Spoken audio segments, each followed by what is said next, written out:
നമ്മള് വില്ലൻ കഥാപാത്രമായിട്ടാണ് അഭിനയിച്ച ചോട്ടാ മുംബൈയിൽ ലാലേട്ടന്റെ കൂടെ. എനിക്ക് തോന്നുന്നത് അത് ആ ഡയറക്ടറെ കഴിവുകൊണ്ട് തന്നെയാണ്. ഞാനായിട്ട് പ്രത്യേകിച്ചൊന്നും ചെയ്തിട്ടില്ല. എൻ്റെ അടുത്ത് പറഞ്ഞത്, മണിച്ചേട്ടാ ഞാൻ പറയുന്നതനുസരിച്ച് ചെയ്താൽ മതി, വേറെ ഒന്നും വേണ്ട. മണിച്ചേട്ടൻ്റെ ഗൗരവം എനിക്കൊന്ന് കിട്ടിയാൽ മതി, വേറെ ഒന്നും ചേട്ടൻ ചെയ്യണം. കറക്റ്റാണ്. ചോട്ടാ മുംബൈയിൽ ആ വർഷത്തെ ബെസ്റ്റ് വില്ലനുള്ള അവാർഡും നമുക്ക് കിട്ടിയിരുന്നു. അതൊരു ഡയറക്ടറെ കഴിവ് തന്നെയാണ്. എനിക്ക് ആ ചോട്ടാ മുംബൈയിൽ നടേശൻ എന്ന് പറഞ്ഞ കഥാപാത്രം വലിയ ഇഷ്ടമാണ്.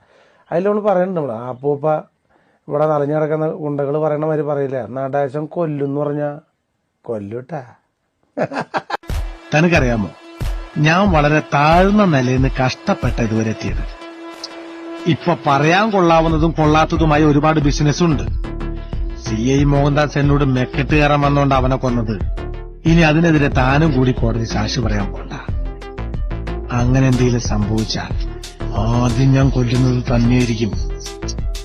തന്റെ മരണം കണ്ട് മനസ്സൊന്ന് പിടച്ചു നിൽക്കുമ്പോ നിന്റെ മകനെയും ഞാൻ കൊല്ലും. ഇത് 2 കുപ്പി കള്ളിന്റെ പുറത്ത് കൊച്ചിയിലെ ലോക്കൽ ഗുണ്ടകൾ പറയണ വാക്കല്ല. കൊല്ലുന്നു പറഞ്ഞ് നടേശൻ കൊന്നിരിക്കും.